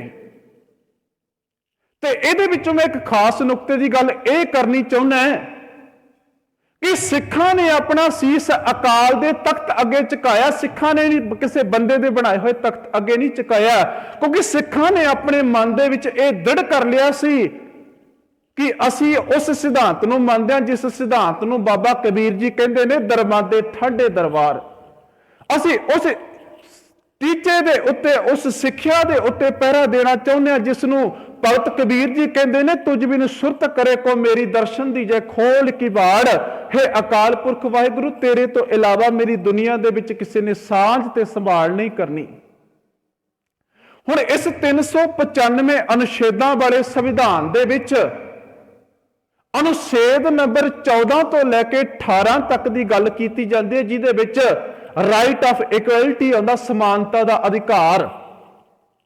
ਹੁਣ ਸਿੱਖਾ ਆਪਣੇ ਮਨ ਦੇ ਵਿੱਚ ਇੱਕ ਜਰਾ ਸੋਚ ਕੇ ਦੇਖ ਵੀ ਤੈਨੂੰ ਸਮਾਨਤਾ ਮਿਲੀ ਹੈ। ਅੱਜ ਦੁਨੀਆ ਦੇ ਲੋਕੋ, ਅੱਜ ਆਪਣੇ ਮਨਾਂ ਦੇ ਵਿੱਚ ਸੋਚ ਕੇ ਦੇਖੋ, ਸੰਵਿਧਾਨ ਚੰਗਾ ਹੋ ਸਕਦਾ ਹੈ। ਉਸ ਸੰਵਿਧਾਨ ਨੂੰ ਪਾਲਣ, ਇਸ ਸੰਵਿਧਾਨ ਨੂੰ ਲਾਗੂ ਕਰਨ ਵਾਲਿਆਂ ਦੀ ਜਰਾ ਤੂੰ ਤਸਵੀਰ ਦੇਖ, ਭਲਿਆ ਤੈਨੂੰ ਅੱਜ ਦੁਨੀਆ ਦੇ ਵਿੱਚ ਸਮਾਨਤਾ ਮਿਲੀ ਹੈ। ਅੱਜ ਇਹੀ ਸਰਕਾਰਾਂ ਜਿਹੜੇ ਬਰਾਬਰੀ ਦੇ ਰੌਲੇ ਪਾਉਂਦੀਆਂ ਪਈਆਂ, ਬਰਾਬਰੀ ਦੇ ਸ਼ੋਰ ਪਾਉਂਦੀਆਂ ਪਈਆਂ ਨੇ, ਉਹਨਾਂ ਨੇ ਤੈਨੂੰ ਅੱਜ SC BC ਤੇ ਜਨਰਲ ਦੇ ਵਿੱਚ ਵੰਡ ਕੇ ਰੱਖ ਦਿੱਤਾ। ਪਰ ਜਦੋਂ ਤੂੰ ਗੁਰੂ ਨਾਨਕ ਦੇ ਘਰ ਦੇ ਵਿੱਚ ਆਏਗਾ, ਗੁਰੂ ਨਾਨਕ ਇੱਕੋ ਗੱਲ ਕਹੇਗਾ, ਏਕ ਪਿਤਾ ਏਕ ਸਕੇ ਹਮ ਬਾਰਕ ਤੂੰ ਮੇਰਾ ਗੁਰ ਹਾਈ। ਦੁਨੀਆ ਦੇ ਸੰਵਿਧਾਨ ਕਹਿੰਦੇ ਨੇ ਕਿ ਮਨੁੱਖ ਇੱਕ ਹੈ, ਪਰੰਤੂ ਜਰਾ ਗਹਿਰਾਈ ਦੇ ਨਾਲ ਦੇਖੀਏ, ਗਹਿਰਾਈ ਦੇ ਨਾਲ ਬਾਝ ਕੇ ਦੇਖਦੇ ਆ, ਇਹਨਾਂ ਨੇ ਇੱਕ ਦਾ ਨਾਰਾ ਲਾਉਣ ਵਾਲਿਆਂ ਨਹੀਂ, ਅਸਲ ਵਿੱਚ ਮਨੁੱਖਤਾ ਨੂੰ ਵੰਡਿਆ ਹੋਇਆ ਹੈ। ਅਨੁਛੇਦ 25 ਤੋਂ ਲੈ ਕੇ 28 ਤੱਕ right of freedom of religion, ਧਾਰਮਿਕ ਸੁਤੰਤਰਤਾ ਦਾ ਅਧਿਕਾਰ ਸਾਨੂੰ ਦਿੱਤਾ ਹੋਇਆ। ਜੇ ਕੋਈ ਜਾਣਕਾਰ ਬੰਦਾ ਹੋਵੇ ਤਾਂ ਪੜ੍ਹ ਸਕਦਾ, ਸਟੱਡੀ ਕਰ ਸਕਦਾ। ਉਹਦੇ ਵਿੱਚ ਅਨੁਛੇਦ 25B ਦੇ ਵਿੱਚ ਇਹ ਗੱਲ ਕਹੀ ਗਈ ਹੈ, ਅਨੁਛੇਦ 25B ਦੇ ਵਿੱਚ ਇਹ ਗੱਲ ਕਹੀ ਗਈ ਹੈ ਕਿ ਜਿਹੜੇ ਹਿੰਦੂ ਕਿਰਪਾਨ ਧਾਰੀ ਨੇ ਤੇ ਜਿਹੜੇ ਜੈਨੀ ਤੇ ਬੋਧੀ ਨੇ ਉਹ ਵੀ ਹਿੰਦੂ ਧਰਮ ਦਾ ਹਿੱਸਾ ਹੈ। ਅੱਜ ਸਾਨੂੰ ਆਪਣੇ ਮਨ ਦੇ ਵਿੱਚ ਸੋਚਣਾ ਪੈਣਾ। ਤੇ ਮੈਂ ਇੱਕ ਗੱਲ ਨੂੰ ਕਹਿ ਦੇਣੀ ਚਾਹੁੰਦਾ, ਗੁਰੂ ਦੀ ਹਜ਼ੂਰੀ ਦੇ ਵਿੱਚ ਕਿਰਪਾਨ ਧਾਰੀ ਸਿੰਘ ਇੱਕ ਗੁਰੂ ਦਾ ਸਿੰਘ ਹੋ ਸਕਦਾ, ਇੱਕ ਅਕਾਲ ਪੁਰਖ ਵਾਹਿਗੁਰੂ ਦਾ ਮਰੀਦ ਹੋ ਸਕਦਾ, ਪਰ ਉਹ ਹਿੰਦੂ ਨਹੀਂ ਹੋ ਸਕਦਾ। ਕਿਉਂਕਿ ਅਸੀਂ ਜਾਣਦੇ ਹਾਂ ਕਿ ਉਹਨਾਂ ਦੇ ਇਸ਼ਟਾਂ ਦੀ ਗਿਣਤੀ ਕੋਈ ਨਹੀਂ, ਪਰ ਸਾਡੇ ਜਦੋਂ ਇਸ਼ਟ ਦੀ ਗੱਲ ਆਉਂਦੀ ਹੈ ਤਾਂ ਅਸੀਂ ਇੱਕ ਤੇ ਖੜ ਜਾਂਦੇ ਹਾਂ। ਉਹਨਾਂ ਦੇ ਸਿਸਟਮ, ਉਹਨਾਂ ਦੇ ਧਰਮ ਦੇ ਵਿੱਚ ਪ੍ਰਵੇਸ਼ ਹੋਣ ਦੇ ਤਰੀਕੇ ਵੱਖੋ ਵੱਖਰੇ ਨੇ, ਪਰ ਸਾਨੂੰ ਪਤਾ ਵੀ ਜੇਕਰ ਸਿੱਖਾ ਤੂੰ ਸਿੱਖੀ ਦੇ ਵਿੱਚ ਪ੍ਰਵੇਸ਼ ਕਰਨਾ ਹੈ ਤਾਂ ਤੈਨੂੰ ਪੰਜਾਂ ਪਿਆਰਿਆਂ ਕੋਲੋਂ ਖੰਡੇ ਬਾਟੇ ਦਾ ਅੰਮ੍ਰਿਤ ਛਕਣਾ ਪੈਣਾ। ਪਰ ਹਿੰਦੂ ਧਰਮ ਦੇ ਵਿੱਚ ਅਸੀਂ ਨਹੀਂ ਹੈ। ਹਿੰਦੂ ਧਰਮ ਕਹਿੰਦਾ ਹੈ ਕਿ ਔਰਤ ਜਨੇਊ ਨਹੀਂ ਪਾ ਸਕਦੀ, ਸ਼ੂਦਰ ਜਨੇਊ ਨਹੀਂ ਪਾ ਸਕਦਾ, ਪਰ ਸਾਡੀ ਸਿੱਖੀ ਕਹਿੰਦੀ ਹੈ ਇੱਥੇ ਤਾਂ ਸਭ ਕੋ ਮੀਤ ਹਮ ਆਪਨ ਕੀਨਾ, ਹਮ ਸਭਨਾ ਕੇ ਸਾਜਨ, ਦੂਰ ਪਰਾਏ ਮੇਰੇ ਮਨ ਕਾ ਬਿਰਹਾ ਤਾਂ ਮੇਲ ਕੀਓ ਮੇਰੇ ਰਾਜਨ। ਅਕਾਲ ਪੁਰਖ ਦੇ ਦਰਵਾਜ਼ੇ ਦੇ ਉੱਤੇ ਤਾਂ ਇੱਕੋ ਗੱਲ ਹੈ ਕਿ ਇੱਥੇ ਦੁਨੀਆ ਵਾਲਿਓ ਕਿਤੇ ਵਿਤਕਰੇ ਨਹੀਂ ਕੀਤੇ ਜਾਂਦੇ। ਜਦੋਂ ਵੀ ਵਿਤਕਰੇ ਕੀਤੇ ਜਾਂਦੇ ਆ ਉਹ ਸਾਡੇ ਦੁਨੀਆ ਦੇ ਸੰਵਿਧਾਨਾਂ ਦੇ ਅੰਦਰ ਕੀਤੇ ਜਾਂਦੇ ਆ। ਅੱਜ ਸਿੱਖਾ ਸੋਚ ਕੇ ਦੇਖ, ਤੂੰ ਤੇਰੇ ਨਾਲ ਹੋ ਕੀ ਰਿਹਾ? ਤੈਨੂੰ ਕਿਹਾ ਜਾ ਰਿਹਾ ਕਿ ਤੂੰ ਜੋੜੇ ਵਾਲਾ ਇੱਕ ਹਿੰਦੂ ਹੈ। ਪਤਾ ਨਹੀਂ ਤੂੰ ਕਿਹੜੀ ਨੀਂਦ ਦੇ ਵਿੱਚ ਸੁੱਤਾ ਪਿਆ ਤੇ ਕਿਹੜੀ ਆਪਣੀ ਕੋਝੀ ਮਤ ਕਾਰਨ ਆਪਣੀ ਸਿਆਣਪ ਨੂੰ ਤੂੰ ਖੂੰਜੇ ਦੇ ਵਿੱਚ ਲਾ ਕੇ ਰੱਖ ਦਿੱਤਾ। ਅੱਜ ਕਿਹੜੀਆਂ ਸਿਆਣਪਾਂ ਤੇ ਕਿਹੜੀਆਂ ਤੂੰ ਸਿੱਖੀ ਦੀਆਂ ਦਲੀਲਾਂ ਦਿੰਦਾ ਪਿਆ ਏ? ਅੱਜ ਸਾਡੀ ਕੌਮ ਦੇ ਉੱਤੇ ਸਾਡੇ ਵਿਰੋਧੀਆਂ ਨੇ ਸਾਡੇ ਉੱਤੇ ਸਾਡਾ ਭੇਖ ਬਣਾ ਕੇ, ਸਾਡੇ ਵਰਗੇ ਬਣਾ ਕੇ ਛੱਡ ਦਿੱਤੇ ਤੇ ਅਸੀਂ ਉਹਨਾਂ ਦੇ ਪਿੱਛੇ ਲੱਗ ਕੇ ਆਪਣੀ ਕੌਮ ਦੇ ਉਹਨਾਂ ਸਿਧਾਂਤਾਂ ਨੂੰ ਭੁੱਲ ਗਏ ਜਿਹੜੇ ਸਿਧਾਂਤਾਂ ਦੇ ਉੱਤੇ ਸਾਨੂੰ ਗੁਰੂ ਨੇ ਸਾਨੂੰ ਪਹਿਰਾ ਦੇਣ ਦੇ ਲਈ ਦ੍ਰਿੜਤਾ ਬਖਸ਼ੀ ਸੀ। ਇੱਕ ਮੁਸਲਮਾਨ ਕਵੀ ਇੱਕ ਗੱਲ ਬਹੁਤ ਸੋਹਣੀ ਕਹਿੰਦਾ ਹੈ, ਉਹਨੇ ਬੜੀ ਸੋਹਣੀ ਗੱਲ ਕਹੀ, ਕਹਿੰਦੇ ਹਵਸ ਕੇ ਬੰਦੇ ਵਫਾ ਵੇਚ ਦੇਤੇ हैं, खुदा के घर की क्या बात करे जे तो खुदा भी बेच देते हैं। ਇਹ ਗੱਲ ਨੂੰ ਨੁਕਤੇ ਨੂੰ ਅਸੀਂ ਸਮਝ ਗਏ। ਜਿਹੜੇ ਲੋਕਾਂ ਦੇ ਅੰਦਰ ਲਾਲਚ ਵਸਿਆ ਹੋਇਆ ਉਹ ਧਰਮ ਦਾ ਪਹਿਰਾਵਾ ਪਾ ਕੇ ਵੀ ਧਰਮ ਨੂੰ ਵੇਚਦੇ ਨੇ, ਰੱਬ ਦੇ ਨਾਂ ਨੂੰ ਵੇਚਦੇ ਨੇ, ਗੁਰਬਾਣੀ ਨੂੰ ਵੇਚਦੇ ਨੇ। ਜਿਹੜੇ ਲੋਕਾਂ ਨੇ ਰਾਜਨੀਤੀ ਪਹਿਰਾਵਾ ਪਾਇਆ ਉਹ ਵੀ ਪੰਥ ਨੂੰ ਖਤਰਾ ਕਹਿ ਕੇ ਅੱਜ ਸਾਡੇ ਪੰਥ ਨੂੰ ਵੇਚਣ ਤੇ ਤੁਲੇ ਹੋਏ ਨੇ, ਸਾਡੇ ਗੁਰਦੁਆਰੇ ਨੂੰ ਵੇਚਣ ਤੇ ਤੁਲੇ ਹੋਏ ਨੇ, ਸਾਡੇ ਅਕਾਲ ਤਖਤ ਤੇ ਸਿਧਾਂਤਾਂ ਨੂੰ ਵੇਚਣ ਤੇ ਤੁਲੇ ਹੋਏ ਆ, ਸਾਡੀ ਪੰਥ ਪ੍ਰਮਾਣਿਤ ਰਹਿਤ ਮਰਿਆਦਾ ਨੂੰ ਵੇਚਣ ਤੇ ਤੁਲੇ ਹੋਏ ਆ। ਅੱਜ ਐਸੇ ਬੰਦਿਆਂ ਨੂੰ ਅਸੀਂ ਕੀ ਕਹੀਏ? ਤੇ ਡਾਕਟਰ ਇਕਬਾਲ ਦੀ फिर गल सही होती है भी खुदा के घर की बात क्या करे जे तो खुदा को बेच देते हैं। अज साडे लोग अपने आप नूं सिख अखवाउण वाले अज साडे रब नूं ते साडे गुरु दी बाणी नूं बेचण ते तुले होए आ। मैं गल कर रहा सी कि 25B दे विच सानूं कह दिता गया कि सिख एक केसा धारी हिंदू है। भले तुसीं 4 वेद रखो, धार्मिक ग्रंथ ते धर्मां दा सत्कार है, पर जदों गल आउंदी है कंपैरिजन दी उदों सानू गल करनी पैनी है। तुहाडी मनुसिमरती कहती है कि जेकर औरत नूं ज्ञान लैण दा अधिकार कोई नहीं, पर साडे घर दे विच बीबी भानी वर्गी, बीबी अमरों वर्गी दी शख्सियत ऐसी है जिन्हां दे कोलों किते बाबा अमरदास जदों बाणी सुनदा वो भी आके गुरु घर दा मरीद बन जांदा है। बीबी भानी दा जीवन असीं पढ़दे हां, ਉਹ ਵੀ ਆ ਕੇ ਉਹਦੇ ਸ਼ਖਸੀਅਤ ਨੂੰ ਦੇਖ ਕੇ ਅੱਜ ਸਾਡੀਆਂ ਭੈਣਾਂ ਆਪਣੇ ਜੀਵਨ ਨੂੰ ਬਦਲ ਲੈਂਦੀਆਂ ਨੇ। ਤੁਹਾਡੀ ਮਨੁਸਿਮਰਤੀ ਕਹਿੰਦੀ ਹੈ ਔਰਤ ਨੂੰ ਗਿਆਨ ਲੈਣ ਦਾ ਕੋਈ ਅਧਿਕਾਰ ਨਹੀਂ। ਤੁਹਾਡੇ ਇਹ ਸਿਧਾਂਤ, ਤੁਹਾਡੇ ਇਹ ਗ੍ਰੰਥ ਆਖਦੇ ਨੇ ਕਿ ਜੇਕਰ ਇੱਕ ਵੇਦਾਂ ਦਾ ਮੰਤਰ ਕੋਈ ਸ਼ੂਦਰ ਪੜ੍ਹ ਲੇ ਉਹਦੀ ਜੀਭ ਕੱਟ ਦਿਓ, ਜੇਕਰ ਕੋਈ ਵੇਦਾਂ ਦਾ ਮੰਤਰ ਸੁਣ ਲੇ ਉਹਦੇ ਕੰਨਾਂ 'ਚ ਸਿੱਕਾ ਢਾਲ ਕੇ ਪਾ ਦਿਓ। ਅੱਜ 25B ਦੇ ਵਿੱਚ ਸਾਨੂੰ ਹਿੰਦੂ ਦੱਸਣ ਵਾਲਿਓ ਗੁਰੂ ਗ੍ਰੰਥ ਸਾਹਿਬ ਮਹਾਰਾਜ ਜੀ ਦੀ ਬਾਣੀ ਨੂੰ ਆ ਕੇ ਪੜ੍ਹ ਕੇ ਦੇਖੋ, ਕਿ ਜਰਾ ਸੋਚ ਕੇ ਦੇਖੋ ਕਿ ਅਸੀਂ ਹਿੰਦੂ ਆ ਕਿ ਜਾਂ ਅਕਾਲ ਪੁਰਖ ਦੇ ਮਰੀਦ ਸਿੱਖ ਹਾਂ। ਅਸੀਂ ਸਿੱਖ ਹਾਂ। ਅੱਜ ਬਾਬਾ ਦੀਪ ਸਿੰਘ ਜੀ ਜਿਨ੍ਹਾਂ ਦਾ ਅੱਜ ਜਨਮ ਦਿਹਾੜਾ ਹੈ, ਉਹਨਾਂ ਨੇ ਵੀ ਆਪਣੇ ਜੀਵਨ ਦੇ ਵਿੱਚ ਸਾਨੂੰ ਦ੍ਰਿੜ ਕਰਵਾ ਦਿੱਤਾ, ਸਿੱਖੋ ਐਵੇਂ ਨਾ ਤੁਸੀਂ ਉਹਨਾਂ ਬੂਝੜਾਂ ਦੇ ਕੋਲੇ, ਪਾਗਲਾਂ ਦੇ ਕੋਲੇ ਜਾਇਓ ਜਿਹੜੇ ਲੋਕ ਤੇਰੇ ਦਰਬਾਰ ਸਾਹਿਬ, ਤੇਰੇ ਗੁਰੂ ਧਾਮਾਂ ਵੱਲ ਕੈਰੀ ਅੱਖ ਦੇ ਨਾਲ ਝਾਕਦੇ ਆ। ਬਾਬਾ ਦੀਪ ਸਿੰਘ ਨੇ ਬਜ਼ੁਰਗੀ ਦੇ ਵਿੱਚ 18 ਸੇਰ ਦਾ ਖੰਡਾ ਚਲਾਇਆ। ਪਰ ਕਮਾਲ ਦੀ ਗੱਲ ਹੁੰਦੀ ਹੈ ਕਿ ਜਦੋਂ ਇੱਕ ਅੱਜ 72 ਸਾਲ ਦਾ 75 ਸਾਲ ਦਾ ਬਾਪੂ ਠੇਕੇ ਮੂਹਰੇ ਸ਼ਰਾਬ ਪੀ ਕੇ ਲਿਟਿਆ ਪਿਆ ਹੁੰਦਾ ਹੈ ਤੇ ਬੜਾ ਤਰਸ ਜਿਹਾ ਆਉਂਦਾ ਤੇ ਮਨ ਦੇ ਵਿੱਚ ਸੋਚੀਦਾ ਕਿ ਬਾਬਾ ਦੀਪ ਸਿਆ, ਅੱਜ ਤੇਰੇ ਵਰਗੇ ਤੇ ਤੇਰੀ ਸ਼ਕਲ ਵਰਗੇ ਅੱਜ ਬਜ਼ੁਰਗ ਦੇਖ ਸ਼ਰਾਬ ਨਾਲ ਲਿਟੇ ਪਏ ਨੇ।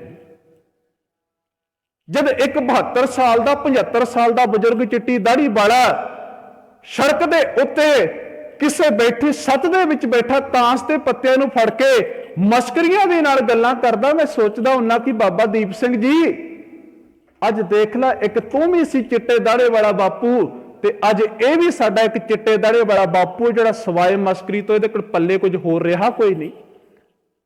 ਬਾਬਾ ਦੀਪ ਸਿੰਘ ਜੀ ਅੱਜ ਦੁਨੀਆ ਤੁਹਾਨੂੰ ਯਾਦ ਕਰਦੀ ਹੈ ਕਿਉਂਕਿ ਗੁਰਬਾਣੀ ਦੇ ਇਸ ਸੱਚੇ ਸੁੱਚੇ ਸਿਧਾਂਤ ਨੂੰ ਕਮਾ ਕੇ ਤੁਸੀਂ ਦੁਨੀਆ ਨੂੰ ਦੱਸ ਦਿੱਤਾ ਕਿ ਸਿੱਖਾ, ਜੇਕਰ ਸਿੱਖੀ ਕਮਾਉਣ ਦਾ ਤੇਰੇ ਅੰਦਰ ਜਜ਼ਬਾ ਹੋਵੇ, ਕੀ ਹੋਇਆ ਕਿ ਤੇਰੀ ਉਮਰ 70 ਤੇ 75 ਸਾਲ ਦੀ ਹੋ ਗਈ, ਤੇਰੇ ਅੰਦਰ ਜਜ਼ਬਾ ਹੋਣਾ ਚਾਹੀਦਾ, ਤੂੰ ਆਪਣੇ ਘਰ ਦੇ ਸੁਖ ਆਰਾਮ ਛੱਡ ਕੇ ਵੀ ਮੈਦਾਨ ਦੇ ਵਿੱਚ ਜਾ ਕੇ ਆਪਣੇ ਸੀਸ ਨੂੰ ਧੜ ਤੇ ਵੱਖਰਾ ਕਰਵਾ ਸਕਦਾ ਹੈ। ਆਪਣੇ ਸੀਸ ਨੂੰ ਤੂੰ ਵੱਖਰਾ ਕਰਵਾ ਸਕਦਾ ਹੈ। ਪਰ ਸਿੱਖਾ, ਤੇਰੇ ਅੰਦਰ ਜੇਕਰ ਜਜ਼ਬਾ ਨਹੀਂ ਹੈ ਤੇ ਤੇਰਾ ਜੀਵਨ ਸਮਾਜ ਦੇ ਲਈ ਇੱਕ ਉਲਾਂਭਾ ਬਣ ਕੇ ਰਹਿ ਜਾਏਗਾ। ਬਾਬਾ ਦੀਪ ਸਿੰਘ ਜੀ ਨੇ ਭਗਤ ਕਬੀਰ ਜੀ ਦੇ ਇਹਨਾਂ ਸਿਧਾਂਤਾਂ ਨੂੰ, ਇਹਨਾਂ ਬਚਨਾਂ ਨੂੰ ਦ੍ਰਿੜ ਕਰਵਾਇਆ ਵੀ ਦਰਮਾਂਦੇ ਠਾਂਡੇ ਦਰਬਾਰ ਤੁਝ ਬਿਨ ਸੁਰਤ ਕਰੇ ਕੋ ਮੇਰੀ, ਦਰਸ਼ਨ ਦੀਜੇ ਖੋਲ ਕੀ ਬਾੜ, ਹੇ ਅਕਾਲ ਪੁਰਖ ਵਾਹਿਗੁਰੂ ਤੇਰੇ ਤੋਂ ਸਿਵਾ, ਤੇਥੋਂ ਇਲਾਵਾ ਇਸ ਦੁਨੀਆ ਦੇ ਵਿੱਚ ਕੋਈ ਐਸੀ ਸ਼ਖਸੀਅਤ ਨਹੀਂ ਹੈਗੀ ਕਿ ਜਿਹੜੀ ਮੈਨੂੰ ਸੰਭਾਲ ਲਵੇ। 2520 ਦੇ ਵਿੱਚ ਸਾਨੂੰ ਕਹਿ ਦਿੱਤਾ ਗਿਆ ਸੀ ਅਸੀਂ ਕੇਸਾਧਾਰੀ ਹਿੰਦੂ ਆ। ਅਸੀਂ ਹਿੰਦੂ ਨਹੀਂ, ਹਮ ਹਿੰਦੂ ਨਹੀਂ, ਅਸੀਂ ਹਿੰਦੂ ਨਹੀਂ, ਅਸੀਂ ਉਸੇ ਸਿਧਾਂਤ ਦੇ ਨਾਲ ਜੁੜੇ ਹੋਏ, ਉਹ ਦ੍ਰਿੜਤਾ ਵਾਲੇ ਸਿਧਾਂਤ ਦੇ ਨਾਲ ਜੁੜੇ ਹੋਏ ਆ ਜਿਹੜਾ ਸਿਧਾਂਤ ਕਿਸੇ ਨੂੰ ਕੋਈ ਗੱਲ ਕਹਿੰਦਾ ਨਹੀਂ ਤੇ ਜਦੋਂ ਸਾਡੇ ਉੱਤੇ ਪੈਂਦੀ ਹੈ ਅਸੀਂ ਆ ਕੇ ਆਪ ਕਿਸੇ ਦੀ ਸਹਿੰਦੇ ਨਹੀਂ। ਸਿੱਖ ਨੂੰ ਅਕਾਲ ਦੇ ਤਖਤ ਦੇ ਨਾਲ ਜੋੜਿਆ ਗਿਆ, ਸਾਨੂੰ ਅਕਾਲ ਤਖਤ ਦੀ ਮਰਿਆਦਾ ਦੇ ਨਾਲ ਜੋੜ ਦਿੱਤਾ ਗਿਆ। ਪਤਾ ਨਹੀਂ ਅੱਜ ਬੜੀ ਤਰਾਸਦੀ ਤੇ ਬੜਾ ਦੁੱਖ ਹੁੰਦਾ ਹੈ, ਪਤਾ ਨਹੀਂ ਸਿੱਖ ਆਪਣੀਆਂ ਕਿਹੜੀਆਂ ਮਰਿਆਦਾ ਬਣਾ ਕੇ ਬਹਿ ਗਿਆ, ਕਿਹੜੇ ਆਪਣੇ ਨਿਯਮ ਬਣਾ ਕੇ ਬਹਿ ਗਿਆ, ਆਪਣੇ ਅੰਦਰੋਂ ਗੁਰੂ ਦੇ ਨਿਯਮਾਂ ਨੂੰ ਕੱਢ ਦਿੱਤਾ। ਕਿੰਨੀ ਤਰਾਸਦੀ ਦੀ ਗੱਲ ਹੈ। ਗੁਰੂ ਗ੍ਰੰਥ ਸਾਹਿਬ ਮਹਾਰਾਜ ਜੀ ਦੀ ਬਾਣੀ, ਗੁਰੂ ਨਾਨਕ ਜੀ ਦੀ ਬਾਣੀ, 35 ਮਹਾਂਪੁਰਖਾਂ ਦੀ ਬਾਣੀ ਜਿਹੜੀ ਸਾਨੂੰ ਜਿਹੜੀਆਂ ਗੱਲਾਂ ਤੋਂ ਰੋਕਦੀ ਪਈ ਆ, ਸੱਜਣਾ ਅੱਜ ਗੁਰੂ ਦੀ ਹਜ਼ੂਰੀ ਦੇ ਵਿੱਚ ਤੂੰ ਉਹ ਕੰਮ ਕਰਦਾ ਪਿਆ ਹੈ। ਜਹਾਂਗੀਰ ਨੂੰ 1606 ਦੇ ਵਿੱਚ ਗੁਰਮਤ ਦਾ ਪ੍ਰਚਾਰ, ਗੁਰੂ ਅਰਜਨ ਦੇਵ ਮਹਾਰਾਜ ਜੀ ਦਾ ਪ੍ਰਚਾਰ ਨਹੀਂ ਸਹਿਆ ਗਿਆ, ਤੱਤੀ ਤਵੀ ਤੇ ਬਿਠਾ ਦਿੱਤਾ ਗਿਆ। ਔਰੰਗਜ਼ੇਬ ਤੋਂ ਸੱਚਾ ਸੁੱਚਾ ਪ੍ਰਚਾਰ, ਪਹਾੜੀ ਰਾਜਿਆਂ ਤੋਂ ਸੱਚਾ ਸੁੱਚਾ ਪ੍ਰਚਾਰ ਨਹੀਂ ਜੜਿਆ ਗਿਆ, ਉਹਨਾਂ ਨੇ ਅਨੰਦਪੁਰ ਸਾਹਿਬ ਨੂੰ ਘੇਰਾ ਪਾ ਲਿਆ। ਅੱਜ ਜੇਕਰ ਅਸੀਂ ਵੀ ਆਪਣੇ ਇਸ ਸੰਸਾਰ ਦੇ ਵਿੱਚ ਅਸੀਂ ਦੇਖੀਏ, ਅੱਜ ਗੁਰਮਤ ਦੇ ਪ੍ਰਚਾਰ ਦੀ ਗੱਲ ਹੁੰਦੀ ਹੈ, ਸੱਚੀ ਸੁੱਚੀ ਬਾਣੀ ਦੇ ਸਿਧਾਂਤਾਂ ਦੀ ਗੱਲ ਹੁੰਦੀ ਹੈ, ਅੱਜ ਵੀ ਥਾਂ ਦੇ ਉੱਤੇ ਸਾਨੂੰ ਰੁਕਾਵਟਾਂ ਪਾਈਆਂ ਜਾਂਦੀਆਂ। ਅਸੀਂ ਅਖਬਾਰਾਂ 'ਚ ਪੜ੍ਹਦੇ ਹੀ ਹਾਂ ਕਿ ਸੰਗਰੂਰ ਦੇ ਵਿੱਚ ਇੱਕ ਪਿੰਡ ਹੈ ਮਾਝੀ, ਉੱਥੇ ਵੀ ਅੱਜ ਗੁਰਮਤ ਪ੍ਰਚਾਰ ਦਾ ਸਮਾਗਮ ਹੋਣਾ ਸੀ, ਪਰੰਤੂ ਮੌਕੇ ਦੀਆਂ ਸਰਕਾਰਾਂ ਦੇ ਚਮਚੇ, ਕੌਲੀ ਚੱਟ ਆਪਣੇ ਆਪ ਨੂੰ ਸੰਵਿਧਾਨ ਦੇ ਰਖਵਾਲੇ ਅਖਵਾਉਣ ਵਾਲਿਆਂ ਨੇ ਉਹਨਾਂ ਦੇ ਉੱਤੇ ਜਾ ਕੇ ਵੀ ਹਮਲੇ ਕਰਕੇ ਉਹਨਾਂ ਦੇ ਸਮਾਗਮ ਨੂੰ ਖਾਰਜ ਕਰਵਾਉਣ ਦੇ ਯਤਨ ਕੀਤੇ ਨੇ। ਮੈਂ ਇੱਕ ਗੱਲ ਨੁਕਤੇ ਦੀ ਕਹਿ ਦੇਣੀ ਚਾਹੁੰਦਾ ਵੀ ਗੁਰਮਤ ਪ੍ਰਚਾਰ ਦਾ ਸਭ ਤੋਂ ਵੱਡਾ ਇਤਰਾਜ਼, ਗੁਰਮਤ ਪ੍ਰਚਾਰ ਦਾ ਸਭ ਤੋਂ ਵੱਡਾ ਇਤਰਾਜ਼ ਉਹਨਾਂ ਲੋਕਾਂ ਨੂੰ ਹੁੰਦਾ ਜਿਹੜੇ ਲੋਕ ਚੌਧਰਾਂ ਦੇ ਭੁੱਖੇ ਹੁੰਦੇ ਨੇ, ਜਿਹੜੇ ਲੋਕ ਚਾਹੁੰਦੇ ਨੇ ਕਿ ਲੋਕ ਸਾਡੀ ਵਾਹਵਾ ਕਰਨ, ਜਿਹੜੇ ਲੋਕ ਚਾਹੁੰਦੇ ਨੇ ਕਿ ਲੋਕ ਸਾਡੀਆਂ ਤਾਰੀਫਾਂ ਕਰਨ, ਲੋਕ ਸਾਨੂੰ ਅਹੁਦੇ ਦੇਣ। ਅਸਲ ਵਿੱਚ ਸੱਚ ਤੋਂ, ਗੁਰਬਾਣੀ ਤੋਂ ਤੇ ਗੁਰਬਾਣੀ ਦੇ ਸਿਧਾਂਤਾਂ ਤੋਂ ਸਭ ਤੋਂ ਵੱਧ ਇਤਰਾਜ਼ ਉਹਨਾਂ ਲੋਕਾਂ ਨੂੰ ਹੁੰਦਾ। ਅੱਜ ਸਿੱਖਾ ਆਪਣੇ ਮਨ ਦੇ ਵਿੱਚ ਸੋਚ ਕੇ ਦੇਖੀ, ਅੱਜ ਤੇਰੀ ਬਾਣੀ ਨੂੰ ਢਾਹ ਲਾਉਣ ਦਾ ਯਤਨ ਕਰ ਰਿਹਾ ਦੁਸ਼ਮਣ, ਅੱਜ ਤੇਰੇ ਸਿਧਾਂਤਾਂ ਦੇ ਨਾਲ ਖਿਲਵਾੜ ਕਰਨ ਦਾ ਯਤਨ ਕਰ ਰਿਹਾ ਦੁਸ਼ਮਣ। ਅੱਜ ਤੂੰ ਆਪ ਦੇਖ, ਤੇਰੇ ਗੁਰਧਾਮਾਂ ਦੇ ਵਿੱਚ ਆਪਣੀਆਂ ਮਰਿਆਦਾ ਤੇ RSS ਵਰਗੇ ਖੂਨੀ ਆਪਣੇ ਆਪ ਨੂੰ ਧਾਰਮਿਕ ਅਖਵਾਉਣ ਵਾਲੇ ਲੋਕਾਂ ਨੇ ਤੇਰੇ ਗੁਰੂ ਮਰਿਆਦਾ ਨੂੰ ਵਿਗਾੜਨ ਦਾ ਯਤਨ ਕੀਤਾ। ਗੱਲ ਕੀ ਆ? ਉਹਨਾਂ ਦੇ ਮਨ ਦੇ ਵਿੱਚ ਵੀ ਇਹੀ ਗੱਲ ਹੈ ਕਿ ਸੰਸਾਰ ਦੇ ਵਿੱਚ, ਹਿੰਦੁਸਤਾਨ ਦੇ ਵਿੱਚ ਸਾਡੀ ਸੱਤਾ ਰਹੇ। ਅਸੀਂ ਚਾਹੇ ਕੀ ਪਿੰਡ ਹੋਵੇ, ਕੀ ਸਟੇਟ ਹੋਵੇ ਤੇ ਕੀ ਕੰਟਰੀ ਹੋਵੇ, ਜਿਹੜੇ ਲੋਕ ਸੱਚ ਤੇ ਗਿਆਨ ਤੋਂ ਪਰਹੇਜ਼ ਕਰਦੇ ਨੇ ਅਸਲ ਵਿੱਚ ਉਹ ਚੌਧਰਾਂ ਦੇ ਭੁੱਖੇ ਹੁੰਦੇ ਨੇ।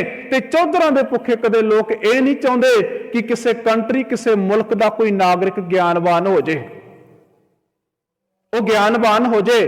ਉਹ ਨਹੀਂ ਚਾਹੁੰਦੇ ਕਿ ਲੋਕੀ ਆਪਣੇ ਹੱਕਾਂ ਪ੍ਰਤੀ ਜਾਗਰੂਕ ਹੋ ਜਾਣ। ਅੱਜ ਸਾਡੇ ਪੜ੍ਹੇ ਲਿਖੇ ਨੌਜਵਾਨ ਤਾਂ ਬਥੇਰੇ ਨੇ, ਆਪਣੇ ਹੱਕਾਂ ਦੀ ਬੜੀ ਗੱਲ ਕਰਦੇ ਪਏ ਨੇ, ਪਰ ਸੱਜਣਾ ਤੂੰ ਇੱਕ ਗੱਲ ਸੋਚ ਕੇ ਤਾਂ ਦੇਖ ਲੈ ਵੀ ਤੇਰੇ ਹੱਕ ਕਿਹੜੇ ਨੇ। ਤੂੰ ਸਿੱਖ ਸੀ, ਪਰ ਸਿੱਖ ਹੋਣ ਦੇ ਨਾਤੇ ਤੂੰ ਕਿਹੜੇ ਫਰਜ਼ ਨਿਭਾਏ ਨੇ ਤੇ ਤੂੰ ਕਿਹੜੇ ਹੱਕਾਂ ਦੀ ਗੱਲ ਕਰਦਾ ਪਿਆ ਹੈ। ਤੇਰੇ ਕੋਲੋਂ ਤੇਰਾ ਸਭ ਕੁਝ ਖੋਹ ਲਿਆ ਹੈ, ਤੇਰੇ ਕੋਲੋਂ ਤੇਰੀ ਸਿੱਖੀ ਖੋਹ ਲਈ ਹੈ ਸਾਡੇ ਸੰਵਿਧਾਨ ਦੇ ਰਖਵਾਲਿਆਂ ਨੇ, ਤੇਰੇ ਕੋਲੋਂ ਤੇਰੀ ਜ਼ਿੰਦਗੀ ਦਾ ਹਰ ਸੁਪਨਾ ਖੋਹ ਲਿਆ ਹੈ ਇਸ ਕਾਨੂੰਨ ਦੇ ਰਾਖਿਆਂ ਨੇ, ਤੇਰੇ ਕੋਲੋਂ ਬੋਲਣ ਦਾ ਅਧਿਕਾਰ ਖੋਹ ਲਿਆ ਹੈ ਆਪਣੇ ਆਪ ਨੂੰ ਕਾਨੂੰਨ ਦੇ ਪਹਿਰੇਦਾਰ ਅਖਵਾਉਣ ਵਾਲਿਆਂ ਨੇ। ਸੱਜਣਾ ਅੱਜ ਆਪਣੇ ਜੀਵਨ ਦੇ ਵਿੱਚ ਸੋਚ ਕੇ ਦੇਖ ਲੈ, ਤੇਰੇ ਸਿਰ ਦੇ ਉੱਤੋਂ ਜੂੜਾ ਕੱਟਿਆ ਗਿਆ, ਤੇਰੇ ਕੋਲੋਂ ਤੇਰੀ ਲਿਆਕਤ ਗੁਰਬਾਣੀ ਖੋਹ ਲਈ ਗਈ, ਤੇਰੇ ਕੋਲੋਂ ਉਹ ਸਿੱਖੀ ਦੀ ਜੀਵਨ ਜਾਂਚ ਖੋਹ ਲਈ ਗਈ, ਤੇਰੇ ਕੰਨਾਂ ਦੇ ਵਿੱਚ ਅੱਜ ਗੰਦੇ ਗੀਤ ਪਾ ਦਿੱਤੇ ਗਏ ਜਿਨ੍ਹਾਂ ਦੇ ਵਿੱਚ ਕਦੇ ਗੁਰਬਾਣੀ ਦੇ ਸ਼ਬਦ ਪੈਣੇ ਚਾਹੀਦੇ ਸੀ। ਅੱਜ ਤੂੰ ਕਿਹੜੇ ਪਾਸੇ ਤੁਰਿਆ ਫਿਰਦਾ ਹੈ? ਮਤ ਸੋਚ ਕਿ ਤੂੰ ਕਿਸੇ ਅਦੁੱਤੀ ਸਥਾਨ ਦੇ ਉੱਤੇ ਪਹੁੰਚ ਗਿਆ, ਮਤ ਸੋਚ ਕਿ ਤੂੰ ਕਿਸੇ ਐਸੀ ਮਾਡਰਨ ਪੋਜੀਸ਼ਨ ਦੇ ਵਿੱਚ ਪਹੁੰਚ ਗਿਆ ਜਿੱਥੇ ਤੂੰ ਆਪਣੇ ਆਪ ਨੂੰ ਕਵੇਂ ਕਿ ਮੈਂ ਇੱਕ ਆਧੁਨਿਕ ਬੰਦਾ। ਨਾ ਨਾ, ਅੱਜ ਤੇਰਾ ਘਾਣ ਕੀਤਾ ਜਾ ਰਿਹਾ ਹੈ। ਹੋ ਸਕਦਾ ਵੀ ਤੇਰੇ ਘਰ ਦੇ, ਤੇਰੀ ਅਲਮਾਰੀ ਦੇ ਵਿੱਚ ਕਈ ਡਿਗਰੀਆਂ ਹੋਣਗੀਆਂ ਪਰ ਤੇਰੀ ਨੌਕਰੀ ਨਹੀਂ ਹੈ। ਸਿੱਖਾ ਤੇਰੇ ਕੋਲ ਪੈਸਾ ਬਹੁਤ ਹੋ ਪਰ ਪੈਸੇ ਵਾਲੀ ਜੇਬ ਦੇ ਵਿੱਚ ਤੇਰੇ ਅੱਜ ਸਿਗਰਟਾਂ ਦੀ ਡੱਬੀ ਪਈ ਹੈ, ਤੰਬਾਕੂ ਦੀ ਪੁੜੀ ਪਈ ਹੈ। ਇਹਦਾ ਅਰਥ ਕੀ ਹੈ? ਤੇਰਾ ਜੀਵਨ ਅੱਜ ਗਰਕ ਕਰ ਦਿੱਤਾ ਇਹਨਾਂ ਲੋਕਾਂ ਨੇ ਐਸੇ ਸਿਸਟਮ ਬਣਾ ਕੇ, ਜਿਹੜੇ ਸਿਸਟਮਾਂ ਦੇ ਵਿੱਚ ਅੱਜ ਤੂੰ ਫਸ ਕੇ ਅੱਜ ਆਪਣੇ ਜੀਵਨ ਨੂੰ ਆਪ ਗਰਕ ਕਰਨ ਤੇ ਤੁਲਿਆ ਹੋਇਆ ਹੈ। ਗੁਰੂ ਨਾਨਕ ਦੇਵ ਮਹਾਰਾਜ ਜੀ ਮਾਝ ਕੀ ਵਾਰ ਦੇ ਵਿੱਚ ਇੱਕ ਬੜੇ ਸੋਹਣੇ ਬਚਨ ਕਰਦੇ ਨੇ। ਕਹਿੰਦੇ ਨੇ ਸਭ ਤੋਂ ਵੱਡੀ ਗੱਲ ਇਹ ਹੈ ਕਿ ਜਿਹੜੇ ਐਸੇ ਬੰਦੇ ਹੁੰਦੇ ਨੇ ਨਾ ਚੌਧਰਾਂ ਦੇ ਭੁੱਖੇ, ਉਹ ਚੌਧਰਾਂ ਦੇ ਭੁੱਖੇ ਲੋਕ ਕੀ ਕਰਦੇ ਨੇ? ਲੋਕਾਂ ਨੂੰ ਝੂਠ ਬੋਲ ਬੋਲ ਕੇ ਮੁਰਦੇ ਖਾਂਦੇ ਪਏ ਨੇ ਤੇ ਲੋਕਾਂ ਨੂੰ ਆਪਣੀਆਂ ਝੂਠੀਆਂ ਗਲਤ ਦਲੀਲਾਂ ਦੇ ਕੇ ਸਮਝਾਉਣ ਦਾ ਯਤਨ ਕਰਦੇ ਨੇ। ਤੇ ਗੁਰੂ ਨਾਨਕ ਦੇਵ ਮਹਾਰਾਜ ਜੀ ਕਹਿੰਦੇ ਫਿਰ ਐਸੇ ਲੋਕ ਕੀ ਕਰਦੇ ਨੇ? ਕਹਿੰਦੇ ਐਸੇ ਲੋਕ ਨਾਲੇ ਆਪ ਡੁੱਬਦੇ ਨੇ, ਨਾਲੇ ਆਪ ਲੁੱਟੇ ਜਾਂਦੇ ਨੇ, ਨਾਲੇ ਮਨੁੱਖਤਾ ਨੂੰ ਲੁਟਾਉਂਦੇ ਨੇ। ਕਹਿੰਦੇ ਅੱਜ ਕੱਲ ਦੇ ਜ਼ਮਾਨੇ ਦੇ ਵਿੱਚ ਐਸੇ ਸਾਨੂੰ ਆਗੂ ਮਿਲੇ ਹੋਏ ਨੇ। ਗੁਰੂ ਨਾਨਕ ਦੇਵ ਮਹਾਰਾਜ ਜੀ ਬਚਨ ਕਰਦੇ ਨੇ, ਕੂੜ ਬੋਲ ਮੁਰਦਾਰ ਖਾਏ, ਅਬਰੀ ਨੂੰ ਸਮਝਾਵਣ ਜਾਏ, ਮੁੱਠਾ ਆਪ ਮੁਹਾਏ ਸਾਥੇ, ਨਾਨਕ ਐਸਾ ਆਗੂ ਜਾਪੇ। ਸਾਨੂੰ ਅੱਜ ਚੌਧਰਾਂ ਦੇ ਭੁੱਖੇ, खुदा के घर की क्या बात करें जे तो खुदा को बेच देते हैं, उन्हां सिद्धांतां ते पहरा देने वाले चौधरां दे भुखे लोग अज आप ही डुबे हुए ने ते अपने नालदियां नूं डुबो दिंदे ने। इन्हां बचनां दे उत्ते दृढ़ता देण दे लई भगत भाई साहब भाई गुरदास जी अपनी बार दे विच एक गल कहिंदे ने, कहंदे सज्जणा मैं भी गुरु नानक देव जी महाराज जी दी बचनां दी प्रौढ़ता करनी चाहुंदा है। आ मेरे को बैठ मैं तेनू समझावा कि एक अन्ना आगू, एक चौधर का भुखा, एक बाबा का भुखा, चैनलों ते अपने नाम का भुखा, अखबारों ते अपनी फोटो लवाउण का भुखा की कर सकता है। ते भाई साहब भाई गुरदास जी कहते ने एक गल सुनी, जिस तरह एक कां हुंदा है ना, कां नूं कदे कपूर की सुगंध वधिया नहीं लगती, वह गंदगी ते डिगदा है। ਕਹਿੰਦੇ ਜਿਸ ਤਰ੍ਹਾਂ ਇੱਕ ਹਾਥੀ ਆਪਣੇ ਆਪ ਨੂੰ ਨਹਾਤਾ ਧੋਤਾ ਨਹੀਂ ਰੱਖ ਸਕਦਾ, ਉਹ ਮਿੱਟੀ ਵਿੱਚ ਲਿਬੜਨਾ ਵਧੀਆ ਸਮਝਦਾ।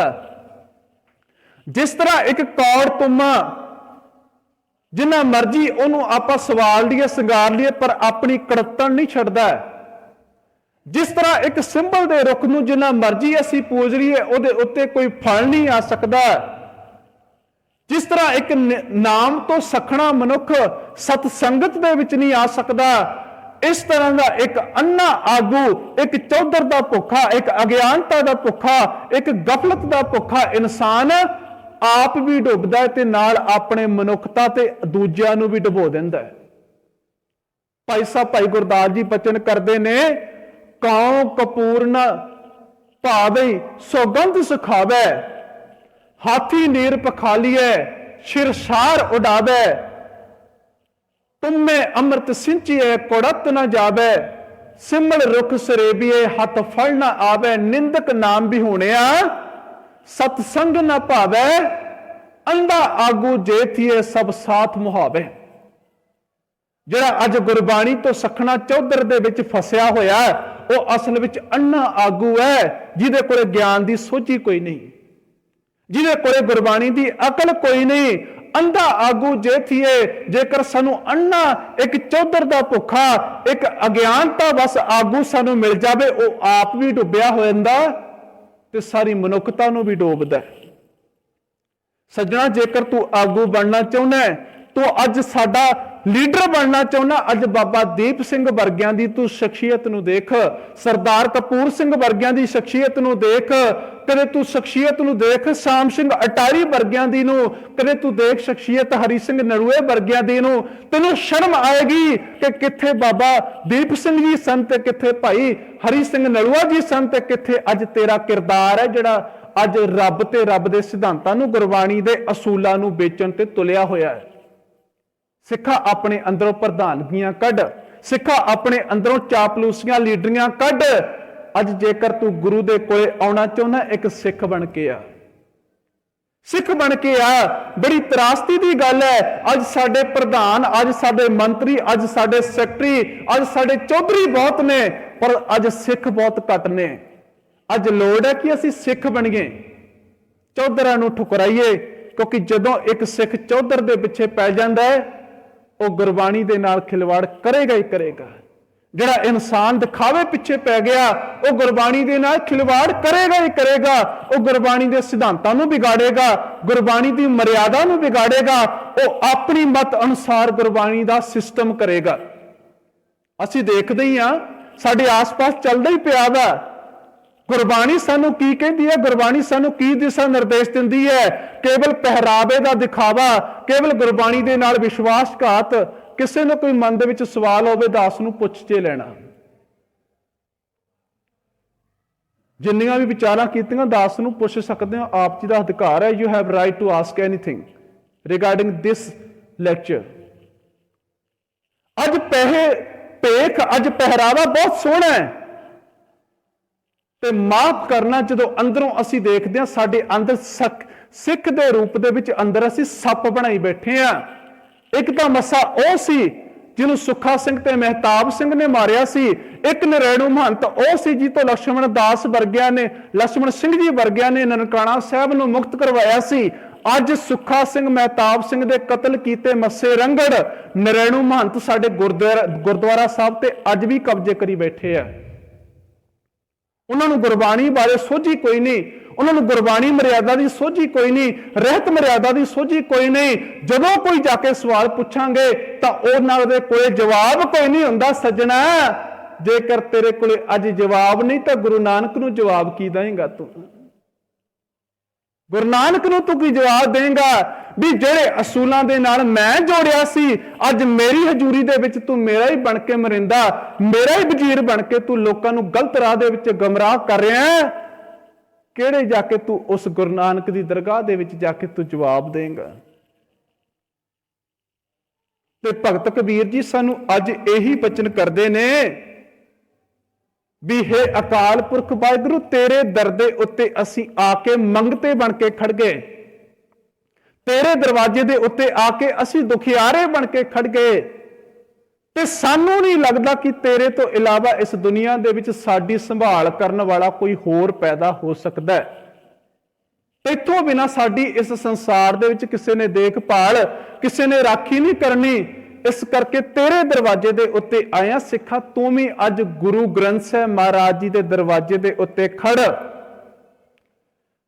ਗੁਰੂ ਗ੍ਰੰਥ ਸਾਹਿਬ ਮਹਾਰਾਜ ਜੀ ਦੇ ਨਾਲ ਜੁੜ।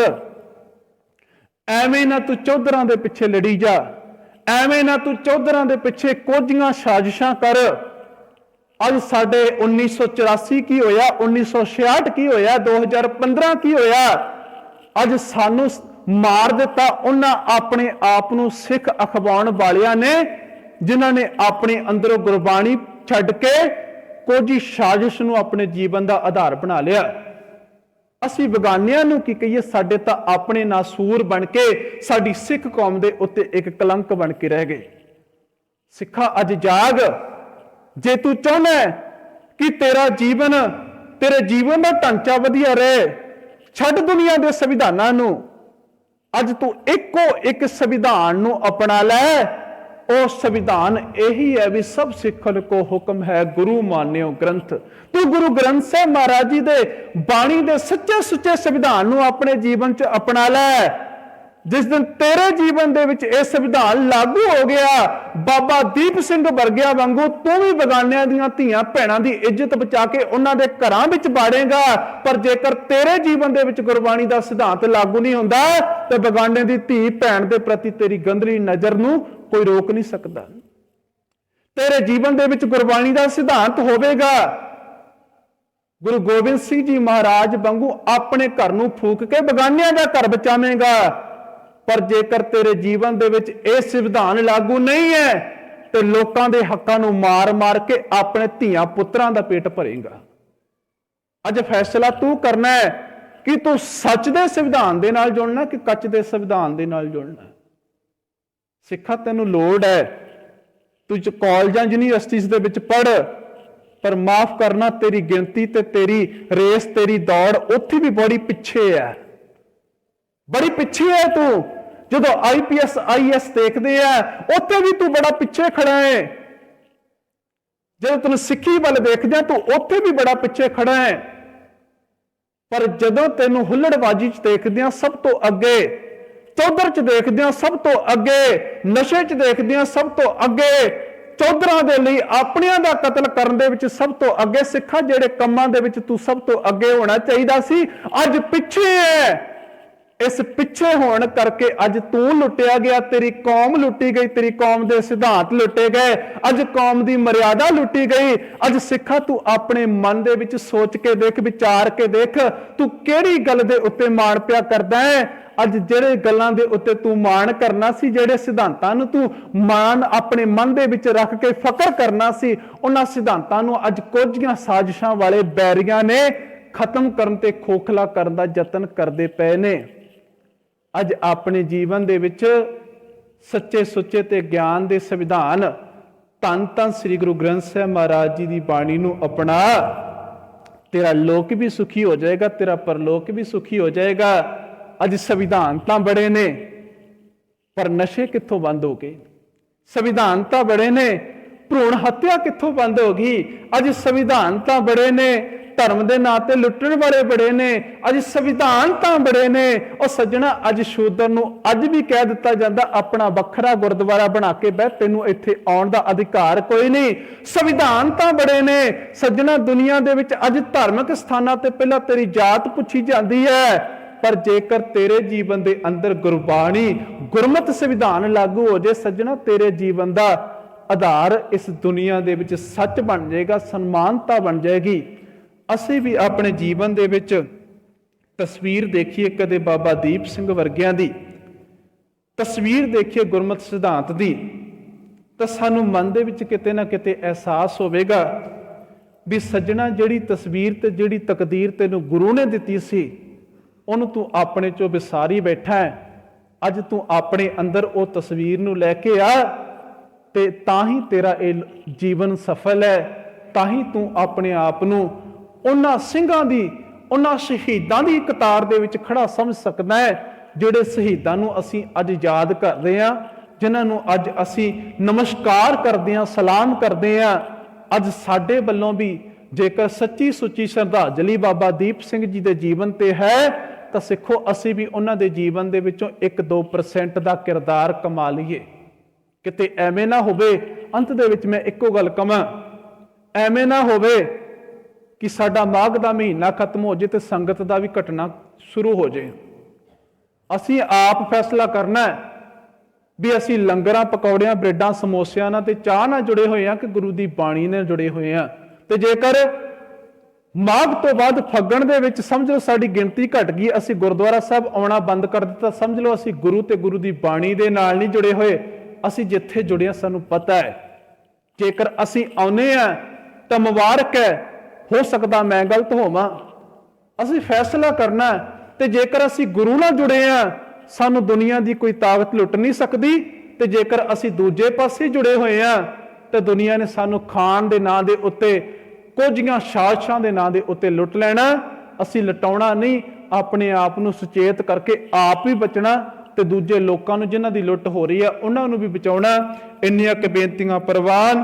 ਬਲਾਓ ਫਤਿਹ। ਵਾਹਿਗੁਰੂ ਜੀ ਕਾ ਖਾਲਸਾ, ਵਾਹਿਗੁਰੂ ਜੀ ਕੀ ਫਤਿਹ।